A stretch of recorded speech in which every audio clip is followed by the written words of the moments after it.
extraordinaria. Me fascinó la conferencia tan profunda y tan clara. Em, a ver, en el diálogo de Cura está Júpiter y Saturno como mediador. ¿Quién es el que inicia la pregunta? ver si se cierra algún micrófono. Sí, ¿me escuchas, Hugo? Sí, sí, pero se escucha un eco, ¿eh? A ver, Bueno, está Cura en la fábula de de Júpiter. Higinio llega Cura al río. Cura, Ujú. cura significa el alma. Sí. Teluros, humus, tierra al cuerpo. Júpiter al espíritu. ¿Sí? Por eso eran las tres partes que integraban al ser humano: el espíritu, el alma y el cuerpo. Ya para la modernidad, el espíritu es excluido y quedará solo el dualismo cartesiano de cuerpo y alma, ¿sí? Ujú. En la cual está la base de la psicología. La psicología académica, ¿no? Sí, eso era, no sé si... La pregunta es, Sí, ¿Cura la es el pregunta es, cuidador?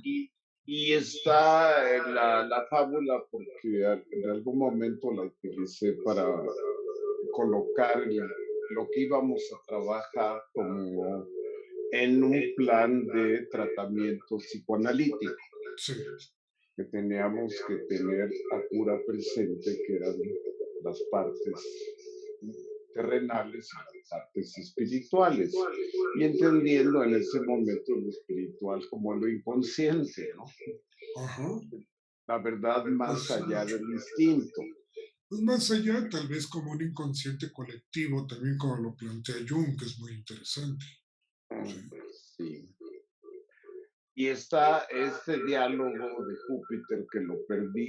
¿En qué texto de Lo Heidegger? encuentras en el parágrafo 40 del libro Ser y Tiempo de Ser y tiempo, ahí está. Martin Ujú, Heidegger. Sí.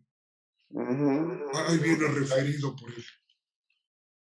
Sí, ahí lo tengo. Ok. Ajá.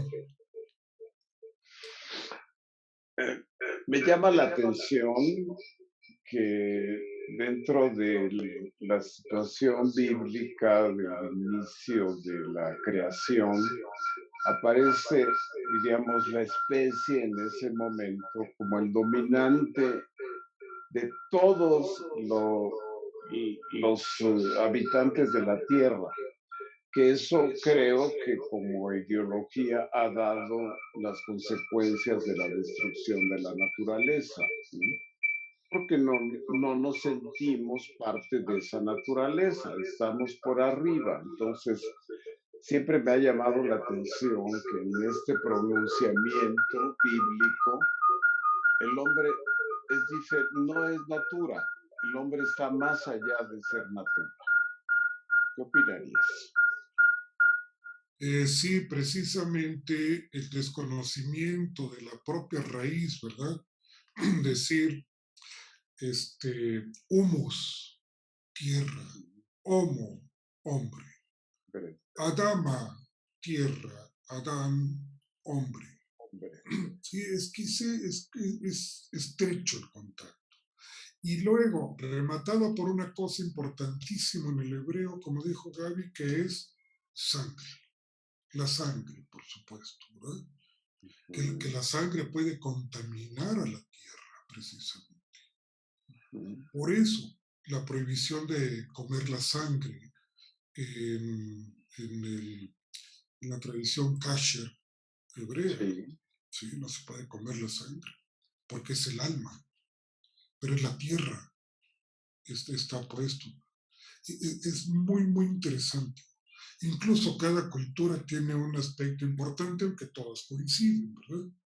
Igual vemos en el náhuatl que tendríamos, por ejemplo, que alma alma también está significando vida, igual que psique significa vida. Nefesh, igual vida material en el hebreo. ¿Sí? Nefesh, Neshama, por ejemplo, son y Ruach, el espíritu en el hebreo. Qué importante. Tienen tres partes, ¿sí? La cabeza, el corazón, el hígado. Igual en Platón. El alma concupiscente, el alma irascible y el alma racional. Ubicadas donde racional en la cabeza, concupiscente en el corazón, irascible en el hígado. Y en los aztecas era Cua, cabeza, Yolot, corazón, y Hiyot, hígado, y además, el punto clave importante, el ombligo. El Hik, porque era el centro de la dignidad. Ahí está la parte moral, ética del hombre, la cual se ha olvidado, igual que olvidamos la cuestión del hombre y la tierra y su apego a la naturaleza. Hasta el intento que decíamos de tratar de dominar o controlar la naturaleza a nuestro antojo, ¿sí? Como es la posibilidad de crear terremotos y huracanes y demás situaciones que están ocurriendo. El vínculo hombre-tierra. Sí, sí, Gaby. Perdón, también aquí a la pregunta de Amando, también podríamos decir por qué todos los humanos tienen cualidades diferentes. Y esto se ve mucho, mucho en la parte de lo que es, cómo está compuesto, les voy a poner esta parte, cómo está compuesto el hombre. El desarrollo del hombre. Ajá, primero, bueno, pues es un feto, es un uvar, que también viene de esta palabra, yo no se los puedo poner aquí, bueno, pero se los puso así como un over. Un over es que pasa de un mundo al otro. Entonces, cuando, pues bueno, está un bebé se está formando, que nosotros lo llamamos feto, en hebreo es un uvar, pero si modificamos esto, ¿cómo es que cambia, no? También un bebé, cuando ya nace, un bebé en hebreo se le dice tinok. Ajá, tinok. También ahí viene esta parte de nituk. Si ponemos esta nituk, es lo mismo. Pero viene esa parte de desconectar, de desconectarse. Y un tikum. Tinok, tikum, un tikum, que vienes a reparar como bebé, como persona, vienes a hacer algo, vienes aquí a reparar algo que está incompleto. No puedes estar allá arriba, como lo decía uno de mis rabinos, es como si aquí en la tierra fuéramos esta parte de reparación, como si llevaras tu coche al mecánico. Aquí esta parte de la tierra es para repararnos a nosotros, para después, ahora sí, salir a la pista y correr. Y bueno, pues viene Yelet, que es niño, joven, Bajur, que también viene de este verbo, levajer, que es elegir. Cuando eres joven, pues bueno, tienes que elegir, a lo mejor me gusta estudiar esto o me voy por acá. Entonces aquí en un joven, ¿qué va a hacer? Va a elegir. Y aquí tenemos la palabra hombre, ish, ish, y la palabra mebujar. En hebreo hay cinco palabras para decirle a un nombre. Está Geber, está Mebujar, está Ish, está Adam y está Geber. Y estos vienen como en escala. Tienes que, a lo mejor el más chico es el Geber, o el más inferior es el Geber, es un nombre. El más superior es el Adam. El Adán, porque ya encontraste tu lado divino y tu lado biológico. ¿Cuál es el que va a pesar más? En el Geber, de hecho, Geber, bueno, aquí no lo puse, pero Geber está escrito con Gimel, Bet y Resh. No tiene una Aleph como Ish. Ish tiene una Aleph que estaría como más, estaría abajo de Adán. Y bueno, después viene anciano, que es Seken, y después hasta el último, que es ya después del anciano, que ya es más viejo, sería el Seba. El Seba viene a lo que es al retornar, a retornar a lo que es ahora sí, vuelves a tu lado espiritual y vamos a ver si hiciste tu tikkun, si reparaste. Si no reparaste, vuelves otra vez. Es esta parte ya de vista ya en la parte de judaísmo de la reencarnación, vuelves a reparar. Bueno, ese era un Gaby, sí. ha aparecido muchas veces conversación acerca del tikkun, la reparación y obviamente del planteamiento del feto, pues está hablando de que tuviste existencias previas, porque vienes precisamente a reparar. Tienes una circunstancia, oportunidad de poder entender qué es la reparación que tienes que llevar a cabo. Y obviamente en el ciclo de las diversas existencias es cuando puedes llegar a tener un ascenso energético y fundirte con la divinidad, que sería el extremo de los extremos, o quedarte convertido en una piedra con una mínimo quantum energético.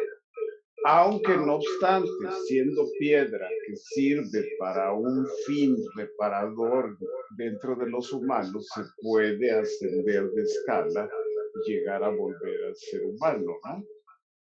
Pero creo que estás todo el tiempo planteando Kabbalah, porque es ahí donde leí un poco esto tan complicado, ¿no? Bueno, Sí. tiene que ser parte de Kabbalah porque ya estamos hablando sobre el tikkun, sobre la reparación. Pero aún así, sí, tiene mucho también que ver cómo están compuestas las esferas hacia un nombre. ¿Qué esfera para esa persona le va a estar más pronunciada que las otras? ¿Y cuál de todas esas hay que también jalarle sus chispas, alumbrarlas para que pueda estar en esa parte de ser un Adam, de ser una persona ya más divina y no ser un Geber solamente? Un Geber es como más en niveles más inferiores. Gracias, Gaby. Muy bien, ¿alguna otra pregunta? Yo. Sí. Bueno, más que pregunta, ay, mis gemelos. Sí.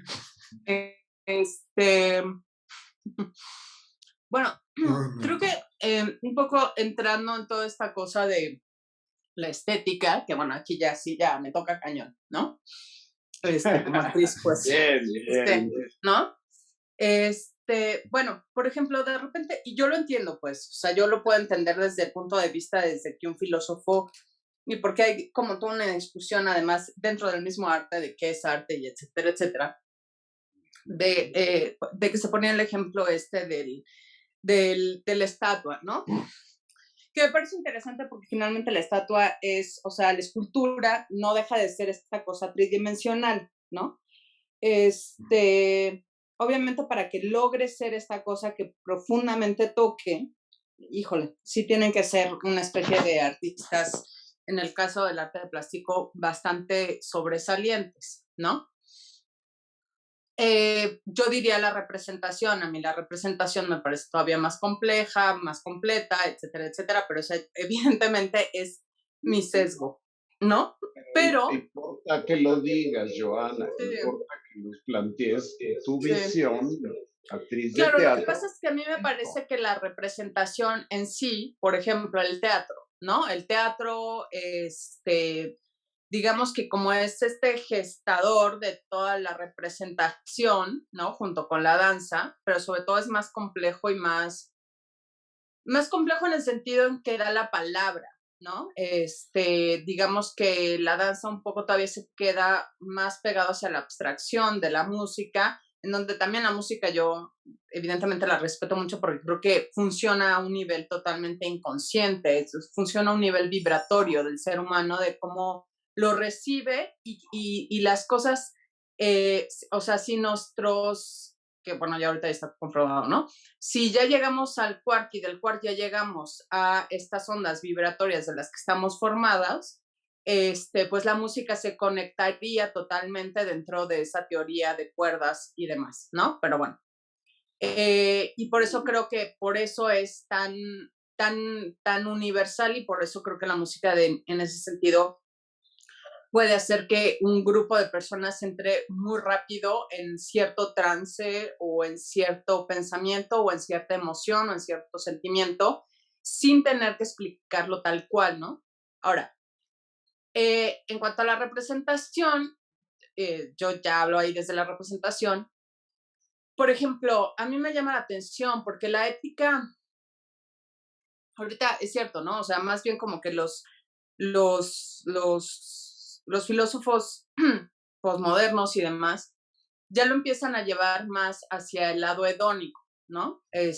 Michel Onfray está como muy metido en eso, que es al que he leído, ¿no? En justo esta parte hedonista, pero que me parece que un poco recupera esta parte esencial y primordial, por ejemplo, en la estética, que tenía que ver con el placer de vivir, el placer de sentirse, el placer de tomar del mundo y representarse como ser humano en lo que somos, ¿no? Representarse, ya fuera pintándose y a partir de lo pictográfico, incluso de ahí sale pues la escritura, ¿no? Y cómo a partir de este quererse y a partir de perdón por los perros, mis vecinos, siempre hasta ahora ladran así desesperadamente. Entonces, creo que a partir de esta sensación de reconocimiento, pero que creo que eso es una parte a la que todavía no llegamos ya como sociedad, que es observo al otro para representarlo y entenderme a mí mismo, ¿no? Es decir, creo que no puede haber, creo que al mismo tiempo que estamos en esa etapa, es cierto, bastante individualista, pero al mismo tiempo creo que estamos respondiendo a un excesivo de el bien mayor, ¿no? De la famosa idea del bien mayor. Entonces, la idea del bien mayor, ahorita dado en el CRAN con China, que tienen toda esta cosa que creo que sí lo comenté con ustedes, del famoso laying down, ¿no? Que es, se van a acostar porque ya dieron demasiado por el bien mayor y de repente ellos se preguntan, ¿a qué vine? Y justo el otro día veía yo este meme que salía el chavo de la ventana con una cobija, es obviamente humor negro, y dice, a la mierda con esto, yo no vine al mundo a estar pagando cosas toda mi vida, ¿no? Es decir, vivimos para este otro famoso bien mayor, que el bien mayor pues ya es más bien el bien mayor de, pues, de los grandes millonarios, ¿no? O sea, es decir, ya ni siquiera es por el bien de la nación, o es por el bien del... Y entonces de repente empiezan a salir todas estas nuevas cosas que a mí me parecen también muy interesantes, que es, ok, el bien mayor, pero entonces ahora vamos a hacer el bien mayor del planeta, ¿no? Como la marcha que hubo antier, una cosa así en Alemania, bueno, que fue mundial, ¿no? De los chavos por el cambio climático. Que digo, ya llevan un rato, evidentemente, la chica de Greta Thunberg, pero se vuelve a dar en un momento de gran importancia hacia el planeta, ¿no? vienen todos estos movimientos de conciencia ecológica que empiezan, yo sé, en los 70s, pero que cada vez tienen más fuerza porque cada vez es más categórico lo que nos está pasando.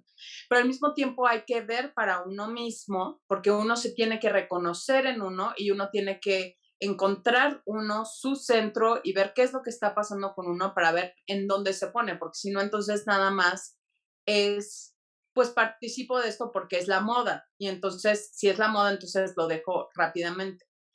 Creo que la estética, para mí, como la importancia de lo que, de su ser en el planeta, en el ser humano, sería justo esta parte media que creo que todavía no sabemos hacer, que es esta parte en donde creas que tienes tu parte de soledad y donde observas al otro y te observas a ti mismo, reflexionas, ves exactamente qué es lo que quieres, dónde lo quieres poner y al mismo tiempo hablas sobre el afuera y lo pones afuera, ¿no? Es decir, lo compartes para que entonces el resto de la sociedad tenga una visión más amplia de algo que a lo mejor se está perdiendo. Y entonces, claro que de repente este presente eterno, que es muy difícil, que bueno, a mí me parece muy difícil, y que creo que más bien, que el otro día que escuchaba a este hombre que se llama Sadhguru, que decía, no, realmente nunca estamos en el presente, ¿no? Porque el presente es continuo, ¿no? Un amigo en una obra que lo estoy dirigiendo, hay un momento en que dice, al diablo con el incesante instante, ¿no? Es decir, es demasiado cansado. Y yo lo digo como actriz, cuando tengo que trabajar, tengo que estar en presente todo el tiempo. Y es cansadísimo. O sea, por eso de las obras de teatro o el otro día de llamado, de tener 15 horas de llamado, el cuerpo me dolía hasta el cansancio, ¿no? Entonces es muy cansado porque tienes que estar en el pasado y en el futuro, ¿no? Pero creo que todavía no logramos tener toda esta como humanidad porque nos vamos siempre como justo a los polos, ¿no? Cual péndulo. Y entonces veníamos de esta cosa del nacionalismo, del greater good y todas estas cosas que también tuvieron sus efectos como buenos extremos y ahora nos vamos al egoísmo, la selfie, el yo, ¿no? Y creo que todavía tenemos que encontrar mucho eso y creo que de alguna manera la estética no lo sabe. Ahora, también creo que en algún momento la estética y el exceso de las reglas de la estética han provocado, porque también todo se puede ir para un lado, esta cosa de la crítica y el valor en donde la estética perdió o ha perdido en mucho de este tiempo. Yo no digo que todos los artistas lo hagan, creo que hay gente muy valiente y que lo hacen, que es atreverse y no entrar dentro del juego del capitalismo, en donde si entras al juego del capitalismo te tienes que ceñir a una cierta cantidad de reglas porque si no, no deja de funcionar y no deja de producir. Televisa es el ejemplo más claro. Televisa no se quiere salir nunca de su discurso ni de sus formas porque es lo que le da dinero y le sigue dando una buena cantidad de dinero.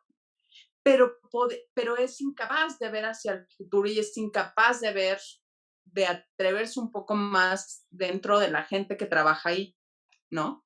Y claro, estoy hablando de una empresa y estoy hablando de una cosa, pero creo que eso es lo que muchas veces ha sucedido, ¿no? Por eso es interesante cuando en la película de Miguel Ángel esta de, ¿quiénes serán? Bueno, estos dos grandes actores que es la película está como de los 50, es una cosa así de que está Miguel Ángel pintando la cúpula y que llega el papá y a cada rato le dice a qué hora vas a acabar y él voltea y le dice cuándo acaba, ¿no? Pero finalmente la iglesia lo hizo de una forma para decir, miren qué maravilla soy. Y Miguel Ángel obviamente se aprovecha, pero y tiene que meter cosas secretas dentro de la pintura que si eres mucho más abierto es fácil de ver, pero y en él ya en esta exigencia de decir pues cuando acabe, pero también se tiene que ceñir a un plan de lo que le va a dar, aunque sea una de las grandes obras maestras de la humanidad, ¿no? Entonces a mí me parece interesante cómo la estética lo que hace es poner en la mesa la discusión de lo que se vuelve íntimo a lo que se vuelve público y que además siempre habla de eso, de lo público y de lo íntimo.